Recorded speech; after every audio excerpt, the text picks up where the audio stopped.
cultura... Só um parênteses, Vamos quer lá. comentar do Chernobyl? Posso comentar? Tem alguma questão em particular? Ou só Não, já- comenta aí sua visão do Chernobyl. Então, Chernobyl foi um É problema... um assunto interessante. Sim, Aliás, é um assunto de Guerra Fria, Chernobyl. sim, Bem lá, aliás... 1985. Aliás, deixa eu te perguntar... 86, né? 85 ou 86? Chernobyl 86. 86. Isso. Abril, acho que de 86, se eu não me engano. Tava no finalzinho da Guerra Fria. Deixa eu te perguntar já que você tem um livro sobre Guerra Fria, uma afirmação que eu faço, e vamos ver se você concorda com ela. A Guerra Fria foi a Guerra Fria foi a guerra, eu vivi, né, a Guerra Fria. Eu também. Você lembra do relógio da meia-noite? Lembro. O relógio Claro. era o relógio do fim do mundo, Do né? fim do mundo, O ponteiro, a mídia adora fazer o sensacionalismo, né? Tinha o relógio do fim do mundo, que quando o ponteiro batesse meia-noite, o mundo ia acabar. Tô esperando o mundo acabar até hoje. Era mais fácil acabar pelo fim dos calendários maia do que por causa disso aí. E eu falo que a Guerra Fria foi a guerra que não aconteceu. Ela não existiu, né? Ela não aconteceu, não teve uma guerra. E eu falo que ela não aconteceu porque os dois lados estavam muito bem armados. Porque eu falo que todo mundo gosta de dar tiro, mas ninguém gosta de levar tiro. Né? Por exemplo, se Japão tivesse bombas atômicas, os Estados Unidos teria jogado bomba? De jeito nenhum. Teria. Né? Então, isso, na sua opinião, não é um reforço para a cultura que se tem nos Estados Unidos e em outros países armamentista da população? Claro, a população deveria ter arma. Ia diminuir a criminalidade, isso é claro. Isso para mim é tão óbvio, Isso é e a claro. Guerra Fria para mim mostra isso. Claro, um lado não ia atacar o outro por causa da bomba nuclear, óbvio. Porque é aquilo, todo mundo gosta de dar tiro, mas ninguém gosta de levar tiro. levar, claro. Mas vamos lá, Vamos lá, Chernobyl. É a maior catástrofe ecológica da história do mundo. E a maior catástrofe nuclear também, né? Sim, sim. E é curioso que se trata... Que uma catástrofe absurda, né? Mariana, Brumadinho. Mas se trata aqui esses casos como pior que Chernobyl. Do jeito que fala aqui, parece que foi pior que Chernobyl. Né? Tudo é perdoado. O que é de fora, aqui no Brasil, parece que nada é perdoado. Apesar de... É perdoado pela... Até para ninguém criticar isso aí. É perdoado pela legislação. É perdoado... Não pela legislação. Pela justiça. Que os caras não... Eles não puniram ninguém. Praticamente, puniram ninguém. Mas o jeito que a mídia trata... Como se fosse uma responsabilidade do Brasil ou do brasileiro, parece que é a pior coisa do mundo. Chernobyl foi uma coisa relativamente pequena em relação ao que poderia ser. Chernobyl poderia ter sido uma catástrofe da Europa e da Ásia praticamente toda. Ali, chegando até África. Né? Poderia ter morrido um absurdo de gente. E graças ao sacrifício ali também de muita gente, eles conseguiram minimizar o máximo possível, mesmo assim foi uma catástrofe absurda. E eu brinco que eu falo que foi uma catástrofe causada pelo socialismo. Não teria, aquilo nunca teria acontecido no capitalismo, por exemplo, de jeito nenhum. Ela foi causada pelo socialismo. Por quê? Porque o socialismo tem o que a esquerda faz aqui no Brasil, faz tudo quanto é lugar. Por exemplo, quem são os artistas que são contemplados com a Lei Rouanet? Por exemplo, são os melhores artistas ou são os artistas que defendem o governo? São os artistas que defendem o governo. Claro. Então a gente não tem artista no Brasil. Artista é um cara que vive de arte. O cara que vive do dinheiro roubado do povo é bandido. É o nome que eu dou, não sei você, mas é o nome que eu dou pra esse tipo de pessoa. O cara que vive apoiando o roubo do dinheiro das pessoas e vive desse dinheiro roubado, desse dinheiro usurpado, esse cara é bandido. Então a gente não tem artista. Esses grandes artistas, pra mim, são bandidos, não são artistas. Então a gente tem um problema. A gente poderia ter uma qualidade de arte, que pra mim a arte, no geral, no Brasil, ela é ridícula, ela é patética. A gente tem grandes artistas no Brasil. Grandes, gigantes artistas no Brasil. E em lugares muito pequenos, às vezes que você vê pessoas fazendo artesanato, pintura, música, que você percebe que são grandes artistas. Mas esses não têm oportunidade. Não são amigos do rei. Não são amigos do rei. Eles são financiados, né? Só os grandes, os que estão apoiando, são financiados. E acontece a mesma coisa no socialismo, mesmo dentro de uma usina nuclear. Então, por exemplo, quando aconteceu o problema em Chernobyl, o engenheiro que era o responsável por Chernobyl, se eu não me engano, era um garoto de 25 anos. Olha, sem experiência nenhuma. Sem experiência nenhuma. Então a gente sabe a importância, ainda mais na área nuclear, que é extremamente complexa, né? A importância... Eu conversei com um garoto, eu esqueci o nome dele agora, no outro podcast. Loconte, se eu não me engano. Loconte, é muito educado, muito simpático. Gostei, apesar de ser de esquerda, muito simpático, muito educado. Um garoto que eu gostei muito dele. E achei curioso que ele falou no podcast, não, porque eu estudo isso aqui há 5 anos. E eu falei pra ele fora, não falei pra ele no podcast. Falei assim, um dia você vai perceber, falei, quando você tiver na minha idade, que 5 anos de estudo não é nada. Não é absolutamente... 5 anos de estudo você tá começando. Você tá começando. Aliás, eu tenho esse problema de ficar abrindo parênteses, você me volta depois para o assunto principal, tá? Eu até brinco, quando você faz artes marciais, imagina que você faça um karatê, alguma coisa, você pega a faixa preta, tá? Então você ficou lá vários anos e tal. É como um curso, como eu fiz engenharia. Você fica 5 anos e aí você pega o certificado. É a mesma coisa. Você faz um curso de artes marciais, você fica lá vários anos e pega a sua faixa preta. Quando você pega a sua faixa preta no karatê, no Japão, você ganha o título de Shodan. Você sabe o que quer dizer Shodan? Chutaria? O que quer dizer Shodan? Não faço ideia. Shodan significa iniciante. Iniciante. E não é? Imagina que eu fiquei 5 anos na faculdade. Peguei o diploma de engenharia. O que eu sou? Iniciante. Eu sou engenheiro iniciante. Eu brinco com meus alunos. Falo, você pegou seu diploma, você ganhou o direito de sentar com a gente na mesa dos engenheiros. Você não ganhou o direito de falar ainda. Você senta e fica quieto. Tá? Você não ganhou o direito de falar. Você ganhou o direito de sentar na mesa com a gente. Você ganhou o direito de ouvir. Ouvir a gente. Exatamente. Ganhou o direito de ouvir. Eu trabalhei um tempo na... Oh, meu Deus. Vou esquecer o nome da empresa. A empresa que faz transmissões pro mundo todo. Eaton. Tá? Uma empresa gigante. Boa pra caramba. Trabalhei com um engenheiro lá chamado Múcio. Cara bom pra caramba. Eu lembro quando eu entrei lá, moleque. Não era nem formado ainda. Esse engenheiro chegou pra mim e falou assim, ó, aqui, ó, pra você começar a falar alguma coisa, é 5 anos só ouvindo. E ele tinha razão. Tem razão. Ele tava certo. Né? Então, você vai concordar comigo que um engenheiro de 25 anos... Pra cuidar de uma usina nuclear. De Chernobyl, uma usina que eles não sabiam, mas ele tinha um erro de projeto absurdo, que foi o que causou a explosão de Chernobyl, né? Então, você tinha pessoas ali não capacitadas, porque o regime escolheu. Então, o esquerdista, ele odeia a meritocracia. Né? Quem que ele eu quer coloco? saber de conchavo, de apadrinhados, é isso que vai. Por isso que onde a esquerda entra, eu falo, onde a esquerda pisa, não nasce mais grama. Nossa, né? E como eu falei, eu conheço o próprio Loconte, eu acho o cara gente boa, tá? Eu acho que um dia ele vai deixar de ser de esquerda. Porque ele é um garoto inteligente. Só que ele só estudou 5 anos, ele precisa estudar mais. Né? Entre outros, eu tenho um aluno meu que eu brinco que eu falo que é o único esquerdista da sala, e a gente brincava com ele muito de boa, gente boa, que é o Flávio, sempre manda um abraço pra ele, né? Super gente boa, você tem pessoas muito boas até do lado esquerdo, eu não acreditava muito nisso, né? Porque eu via, mas as pessoas que estão no partido, que estão na política, via de regra pessoas muito desonestas. Então me causa uma certa repulsa pela esquerda e como a esquerda funciona no final das contas na prática. Inclusive essas boas pessoas de esquerda, quando a esquerda toma o poder, elas não têm lugar. Não tem. Elas vão sendo excluídas. Elas vão ser excluídas. Porque elas não vão participar do esquema de corrupção, de conchavo, de apadrinhamento. Exatamente.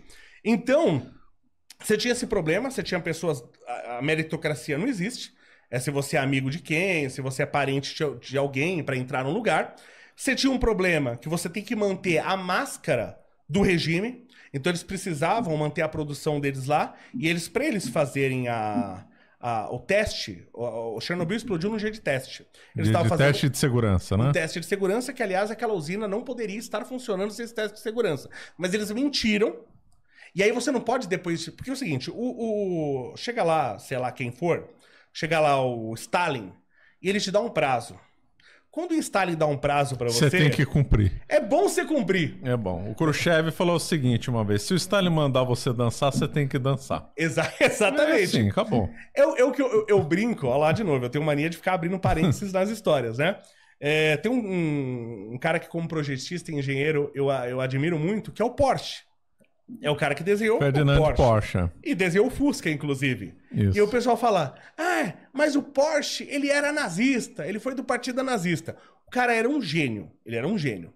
Ele desenhou tanque de guerra também, fez tanque de guerra também. Não, o cara, ele é genial. Aí ele tá lá, nos projetos dele e tal, obviamente ele chamou a atenção de Hitler. Aí Hitler chega pra você e fala assim, eu queria te convidar pra entrar aqui no meu partido. Aí você fala, Hitler, hoje não vai dar... Sabe? Tipo, depois, né? Eu tô meio ocupado. Você acha que você vai acordar no outro dia se Não você vai. fizer isso? Então, é assim que funciona. Né? É assim que Regime funciona. totalitário é assim. Regimes vermelhos, regimes de esquerda, eles assim. funcionam desse jeito. Como o nazismo, que idiota fala que é muito Totalmente idiota. de esquerda. Sempre foi de esquerda esse regime. Então, Chernobyl, você tinha esse problema, né? Você tinha pessoas não capacitadas, tinha pessoas muito boas também, tá? E você tem outra coisa, é normal nos regimes de esquerda o chefe ser um idiota. É normal. Claro, né? que é aquele que cresceu justamente com o que nós falamos. Cresceu pelo partido, não cresceu pela competência. Já contei a história, por exemplo, da irmã da Marielle Franco, que ela tem o incrível currículo de ser irmã da Marielle. Ela é conselheira da metalúrgica Tupi, que é uma metalúrgica com uma tecnologia incrível, das poucas metalúrgicas do mundo que tem tecnologia para fazer ferro fundido vermicular. Que é um ferro fundido que tem um potencial absurdo para ser utilizado em motores e tal. Que eu brinco que ele é meio... você tem um ferro fundido que é o mais utilizado nos motores, que é o ferro fundido cinzento. Que eu brinco que eu falo que é o vibrânio do Capitão América. Que ele tem a propriedade de não deixar passar vibração. E por isso é utilizado em motores. Só que a resistência mecânica desse ferro fundido é muito baixa. Ferro fundido de alta resistência mecânica é o nodular. O vermicular é um ferro fundido que ele abrange as propriedades boas, tanto do nodular como do vermicular. Uma das poucas metalúrgicas que tem essa tecnologia é a Tupi. Tá? No Brasil é a única? No Brasil acho que é a única. Tá? Quem é a conselheira da metalúrgica Tupi é a irmã da Marielle, a Aniele Franco. Ganha um salário absurdo, não sei se ainda tá lá mais, mas foi... Ela foi escolhida por quê? Você acha que a Aniele Franco, se eu perguntar pra ela o que é aço, qual é a diferença de aço para ferro fundido, você acha que ela sabe? Lógico que não. Óbvio que não. Por que ela foi chamada de conselheira? Pela competência dela ou porque ela é amiga do rei? Então, um dos motivos de que o socialismo não funciona. Né? Você contrata as pessoas que são só amigas e você demite um monte de gente. Aliás, até mata muita gente competente porque você não gosta dela, ou porque ela não concorda com você. Então isso não existe no capitalismo. Se você faz eu ganhar dinheiro, eu quero nem saber se eu te odeio. Eu vou manter você aqui. Claro. Você tá fazendo eu ganhar dinheiro. É lógico. Tá? Se você aumentar meu salário amanhã em 10... O meu ganho, eu contrato você aumenta meu ganho em 10 vezes, eu quero nem saber se você veio aqui com a camisa do Che Guevara. Você vai ficar aqui. Lógico, agora no comunismo não. Tá. Então vamos lá. Então tentando voltar, que a gente tá dessa volta toda... então eles não podiam. Eles fizeram o teste acabou falhando justamente por falta de conhecimento. Né? Então você tem. O reator de fissão, depois a gente volta pro de fusão para falar as diferenças. O reator de fissão, ele é um problema porque é como se você tivesse uma bomba. Tem gente que vai ficar bravo de eu dar essa definição, mas no caso do reator, que é um reator que só existia na Rússia, esse reator de Chernobyl só existia na Rússia, era um projeto deles, ele era assim. É como se você tivesse uma bomba que você está tentando controlar. Ah, tá. Evitando ela de explodir. Isso, né? Eu tô exagerando, tá? Mas vamos aceitar isso, que é diferente da fusão. A fusão eu tô botando toda a força que eu tenho para a fusão acontecer. Se qualquer momento eu parar... Aí o processo para. Ele para. A fissão não. Eu tô ali gastando energia para controlar aquela reação. Se eu parar, ela explode. Você entendeu? Tô exagerando absurdamente, porque você tem sistemas de controle. Então, um reator de fissão nuclear, ele é um material físsil que está emitindo um monte de nêutrons, e eu tenho barras absorvedoras de nêutrons que eu desço ou subo para captar mais ou menos nêutrons. Quanto mais nêutrons eu consigo captar, quanto mais eu descer as barras absorvedoras, menos reação eu tenho e menos potência eu tenho. Então hoje há muito tempo você tem eletroímãs que se der alguma desgraça, se você perder energia, se tudo der errado, o eletroímã desliga e todas as barras caem. Então você para a reação, tá? Não, em Chernobyl não era assim. Em Chernobyl não era assim, tá? Não era assim. Então, eu tá tendo uma bomba que eu tô tentando controlar ela para não explodir. Só que você tem um monte de reações que acontecem. Você tem reações ali fora as barras absorvedoras de nêutrons, que é o seu principal controle, é o seu freio. Você tem um monte de reação interna, produção de gás nobre, entre outros elementos que eles podem potencializar ou podem absorver nêutrons. Por exemplo, o xenônio ele absorve. Entendeu? Então, eles não tinham pleno conhecimento disso. Então, foi produzindo, conforme eles estavam desligando, diminuindo a potência do reator. Ele simplesmente parou, desligou, eles não entenderam por quê. Porque tinha um monte de coisa, gás xenônio e tal, entre outras coisas. Ah, eles não entenderam por que parou, então. Eles não entenderam por que parou. Entendeu? Então, você tem fatores, como eu falei, moderadores de nêutrons e fatores geradores. Tá? Então, por exemplo, a quantidade de vapor dentro da água. Então, o calor é um fator que ele interfere. A quantidade de calor dele está interferindo na quantidade de nêutrons que você tem disponível. Tá? O gás, por exemplo, xenônio, ele é muito importante. Quanto mais calor eu tiver, mais eu queimo, eu tiro esse xenônio. Se eu tiver pouco calor, ele está absorvendo um monte de nêutrons. Então, ele estava diminuindo a potência, começou a aparecer xenônio, começou a absorver muito mais nêutrons do que eles pensavam. Aí parou. E aí eles começaram a aumentar a potência, aumentar a potência, aumentar a potência. E eles acharam que ia acontecer de forma linear, que aí é uma estupidez absurda se achar que qualquer coisa em radiação acontece de forma linear. Aí foi aumentando a potência, de repente o xenônio, pá, é queimado. Aí a energia vai lá em cima. Aí eles começam a perder o controle. Aí eles vão parar. Eles tinham um botão, que é justamente o botão para soltar todas as barras absorvedoras de nêutrons e parar a reação. Certo. O que eles não sabiam? Tá? O reator é um reator bem diferente do que eu já vi e costumo trabalhar. É um reator onde o combustível, o urânio, ele é envolto em grafite. Porque o grafite, ele transforma o nêutron. Você tem um nêutron que sai do átomo, que é um nêutron rápido, e ele transforma no nêutron térmico. Esse nêutron térmico, ele tem uma seção de choque muito maior. É como se eu tivesse que acertar um alvo, que é o outro átomo. Quando eu faço esse nêutron passar pelo grafite, é como se meu alvo ficasse muito maior. Você entendeu? Então a chance é muito maior de eu ter a reação de fissão nuclear. Então você usa grafite. Todo combustível, urânio, ele é revestido por grafite. Só Deus sabe por quê. As pontas das barras absorvedoras de nêutrons, elas eram de grafite. Isso é a única coisa, eu já estudei bastante esse reator, é a única coisa que eu nunca achei explicação.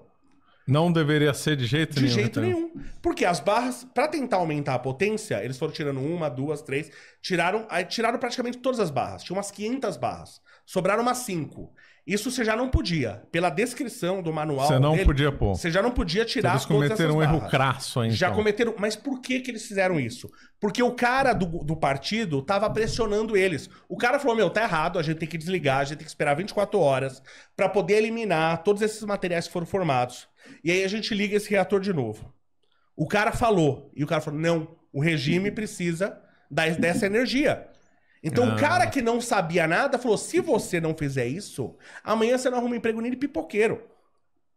O cara acabava a vida dele. O cara, que ele era lá um diretor, alguma coisa de Chernobyl, o cara no outro dia ele ia ser pipoqueiro. Eu preferia ser pipoqueiro. Né? Lógico. Mas tudo bem. Então o cara foi pressionado pelo regime. Se o cara me faz isso numa empresa privada, eu vou pegar e vou falar assim pra ele, ó, eu tô fora, eu desligo, falo, eu vou desligar, estou fora, amanhã eu processo a empresa, arrumo outro emprego na hora, porque, você imagina, eu que cuidei da segurança daquilo lá.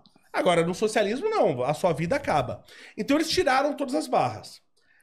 O que eles imaginaram? O que eles sabiam? Que na hora que eles apertassem o botão, todas as barras cairiam. E aí, o que processo são barras geralmente à base de boro e tal, né? Aí o processo ia parar. Então o cara ainda tinha um certo controle na cabeça dele, mas ele não sabia que a ponta da barra era de grafite. Por que ele não sabia? Porque um cara descobriu isso na Rússia, um cientista russo descobriu, um engenheiro russo descobriu, ele notificou o partido. Depois que ele notificou o Partido Comunista, esse cara desapareceu e a folha do relatório dele, onde ele fala isso, foi removida do relatório.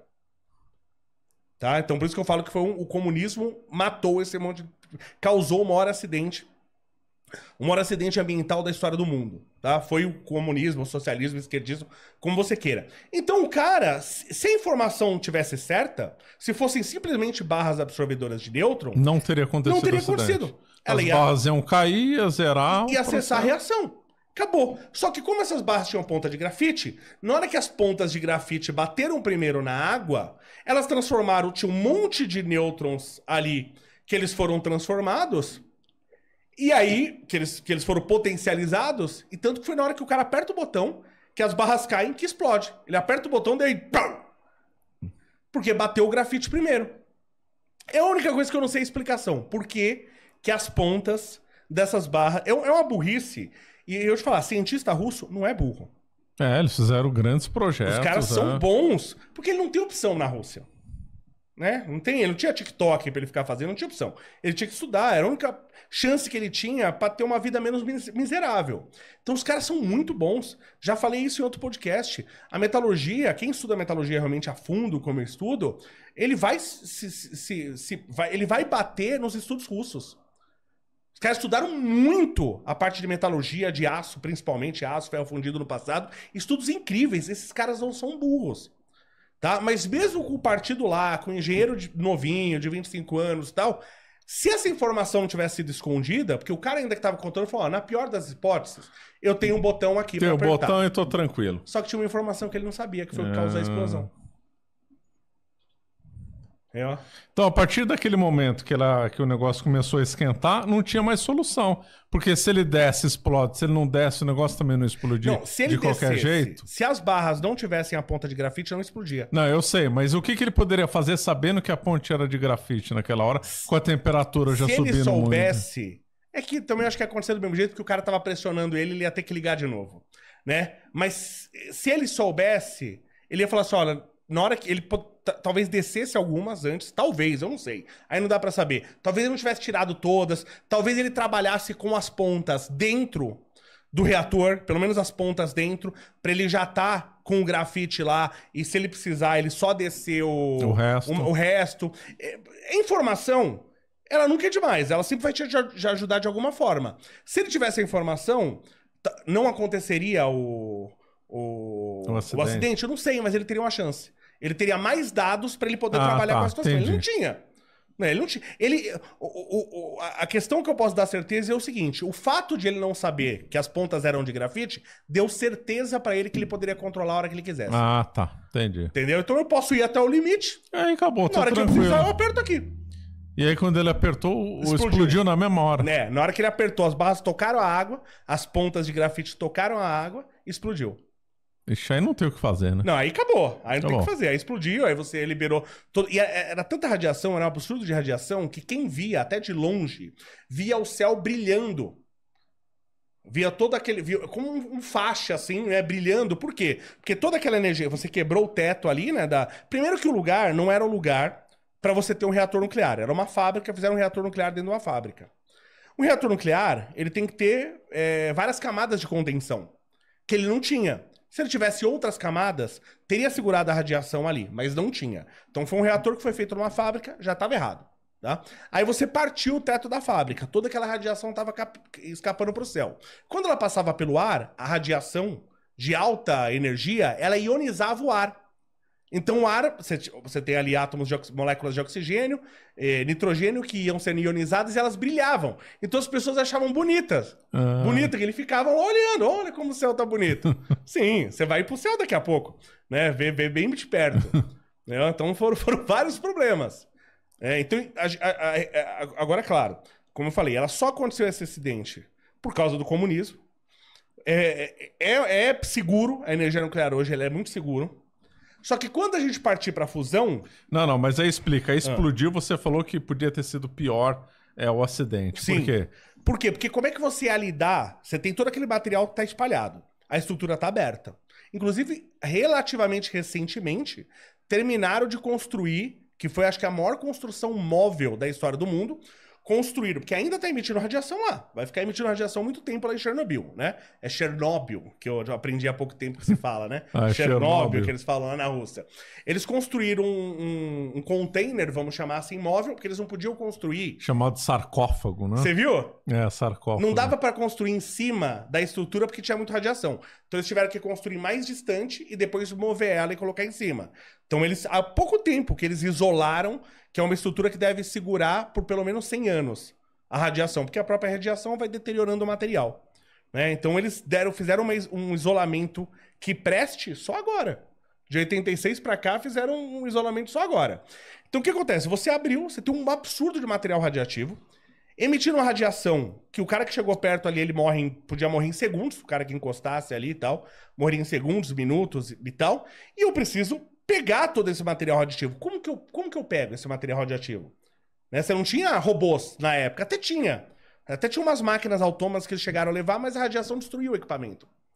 Nossa, estava tão forte a radiação não, que... Mas absurdamente forte. Era um número que, inclusive, os contadores lá, eles não davam fundo de escala. Eles não conseguiam registrar a radiação.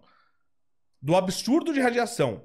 Então, o que eles fizeram? Eles usaram a população, usaram bombeiros, usaram tal. Você vai lá, você vai pegar com a mão e vai jogar de volta pra dentro da construção.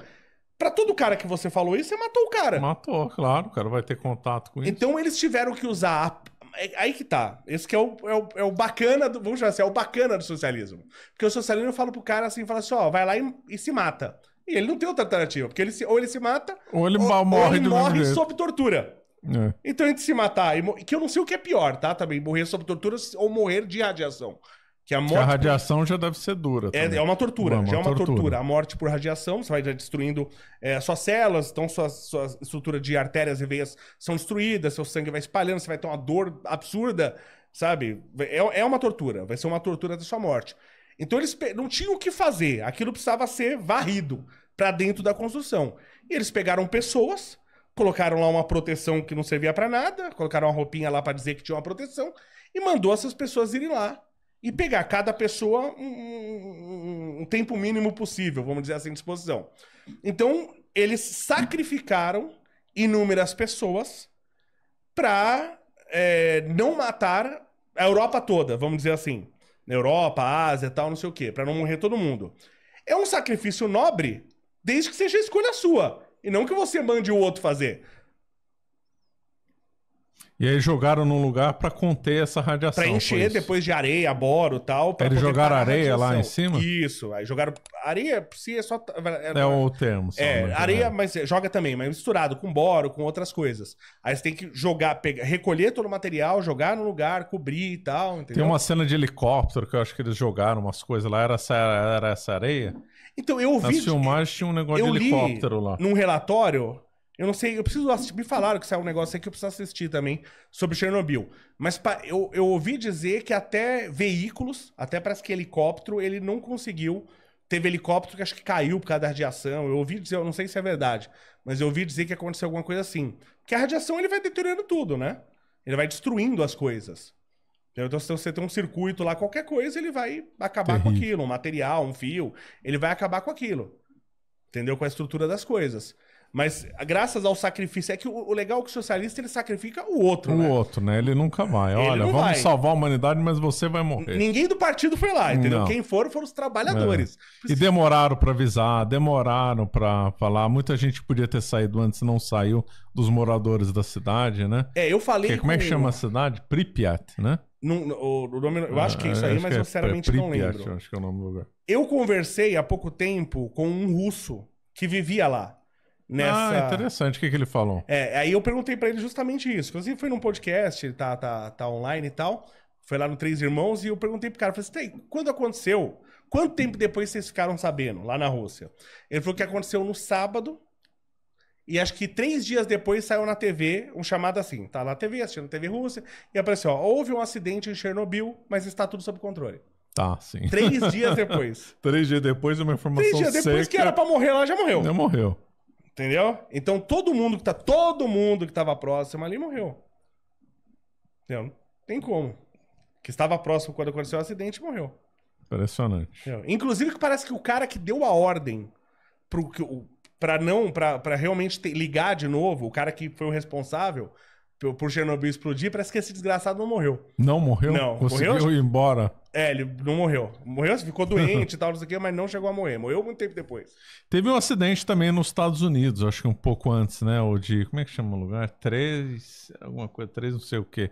Você chegou a estudar esse acidente? Não, esse eu não vi, não cheguei a ver. Mas teve, todo do Japão teve, Fukushima teve. Mas são sempre muito menores. Sim, né? Não dá nem pra comparar, né? Por causa da tecnologia envolvida. E Fukushima, por exemplo, muitos japoneses se contaminaram, perderam anos de vida, tá?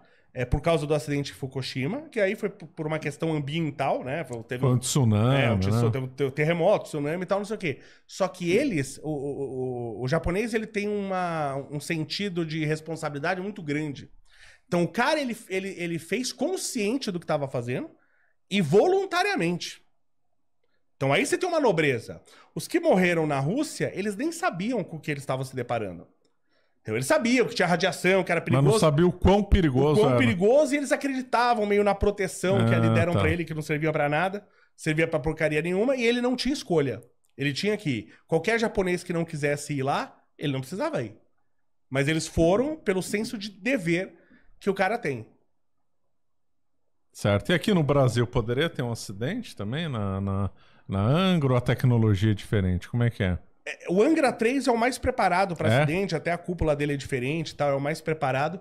É curioso o seguinte, porque o que aconteceu, por exemplo, em Fukushima, ele é facilmente, do projeto, você facilmente cria um sistema que fica impossível de acontecer no Brasil. Por quê? O Japão, ele tá num lugar que chama Círculo do Fogo. Eu sei, terremoto, maremoto, não chama tsunami, Círculo do Fogo à toa. À toa. Né? É o lugar. Eu tenho toda uma área aqui que é absurdamente estável, a área de Brasília, é o lugar onde eu botaria um reator nuclear em Brasília.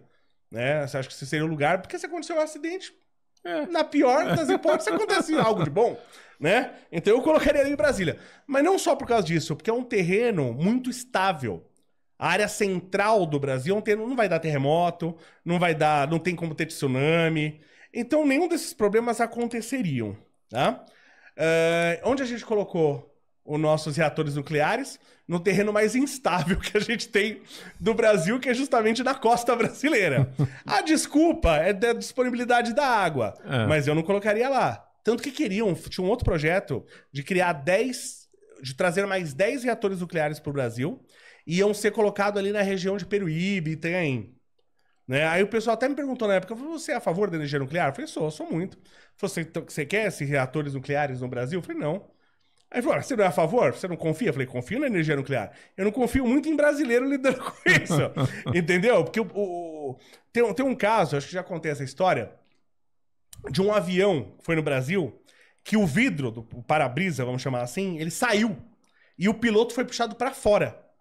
E ele se segurou na estrutura do avião, conseguiu voltar pro avião e pousar o avião. Tá? Por que isso aconteceu? Porque o cara foi fazer a manutenção, foi trocar os parafusos desse vidro, por causa de fadiga e tal, e ele tirou os parafusos e ele tinha que substituir por outros. Quando ele foi olhar, o parafuso não tinha chego. O parafuso de substituição. Aí ele pegou outra caixa de parafuso, olhou um parafuso assim, olhou outro, falou, é igual. E colocou. Não acredito. Isso nunca aconteceria no Japão. Isso nunca aconteceria na Alemanha. Se acontece um negócio desse, o cara chega lá, vai fazer a manutenção no avião. Aí o cara tirou, só que acabou o parafuso. Então você para a aeronave, ela não sai daqui enquanto o parafuso não chegar. É assim que funciona num país sério. O brasileiro, ele é o povo da gambiarra, o povo do jeitinho brasileiro. Não se pode ter jeitinho brasileiro, não se pode ter gambiarra, não se pode ignorar protocolo quando você fala em reator nuclear. Então, o que me preocupa de reator nuclear no Brasil é a cultura brasileira. Entendeu? Então você tem que trabalhar com a cultura muito forte, mas muito forte, tá? Tem que ser muito bem selecionado, que é o que está difícil hoje no Brasil. Eu estava conversando com um amigo meu, a gente é amigo desde a infância, é um profissional extremamente capacitado, chama Fábio Furlan, esse cara. Ele trabalha com gerente da área de concessionárias e tal. É um cara que todo lugar que ele pega, todo concessionário que ele pega, ele bota primeiro, segundo lugar de vendas. Um profissional dos melhores que tem no país. E ele tava lá em casa esses dias, a gente tava conversando, e ele falou assim pra mim, Leonardo, eu nunca trabalhei com mediano. Eu nunca trabalhei com mediano. Meus funcionários sempre são os melhores. Eu nunca trabalhei com mediano. Ele falou assim, hoje eu não acho o mediano. Que coisa. Você não acha o cara mediano. Então, o nível... Eu até tava comentando com você antes da live. Eu tava assistindo Você falou até que conhece. Eu tava assistindo um pedaço no podcast. Tava um tal de Jones Manuel lá falando. Um cara burro igual uma porta. Dá até desespero. Aí o cara falou, a gente tem que investir no Brasil e tal. Como que eu faço o Brasil crescer? O cara, gênio, tem resposta para tudo. Eu tenho que criar uma indústria de tecnologia. Então pego o dinheiro do governo. Tudo é via governo. Né? Tudo é via governo. Eu pego o dinheiro do governo e vamos construir uma indústria de tecnologia para a gente fazer microchips, para a gente fazer semicondutores no Brasil. Semicondutores, hein? Imagina, não é qualquer... Você tem o quê? Você tem a empresa lá de Taiwan, você tem a Samsung, você tem a Intel, né? As grandes empresas que fazem isso. Legal, vamos pegar dinheiro do governo, vamos construir a indústria, vamos comprar os equipamentos. Quem é que vai trabalhar nessa indústria? Eu não tenho cérebro, eu não tenho mão de obra capacitada. Eu tenho a média de QI do brasileiro 83, já falei, macaco chega a 90. Não, mas essa aí do QI, o Hindenburg falou que é mentira, né? Quem fez esse teste... Não é mentira. Né? É mentira. É totalmente quem fez verdade. Esse mentira era um cara totalmente tendencioso. Não. Peraí, quem fez qual teste? Hã? Quem fez qual teste? Do que? Não, quando eu conversei aqui com o Hindenburg Melão, ele falou que esse teste de QI de 83 era totalmente falso. Peraí, o teste da média de todos os brasileiros é falso? O teste de todo mundo é falso? Foi falso. Não tem nenhum teste verdadeiro. Não tô dizendo que não foi feito. Esse daí que foi publicado, que a mídia divulgou, ele disse que era falso. Não, tem um publicado, não. Você tem publicado o ano, você tem uma sequência, inclusive. Eu não sei. Inclusive mostrando. Não sei os detalhes. Inclusive mostrando a diminuição do QI do brasileiro. Quer dizer, todos os testes feitos na história do Brasil, todos eles são falsos. Depois eu te passo a referência. É que essa informação, ela já foi atacada pelos dois lados.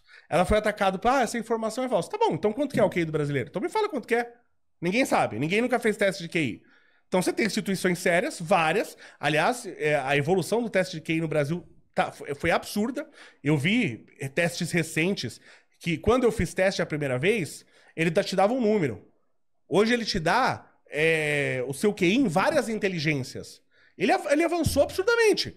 Então eu tenho empresas fazendo esses testes, e essas empresas têm médias, e esses números são publicados. Todas essas empresas são fraudulentas. Não sei, eu já falei, eu não sei os detalhes. Depois eu te passo a referência. E o outro lado que o pessoal critica essa informação é que fala assim, não, mas o teste do QI do macaco, ele é diferente.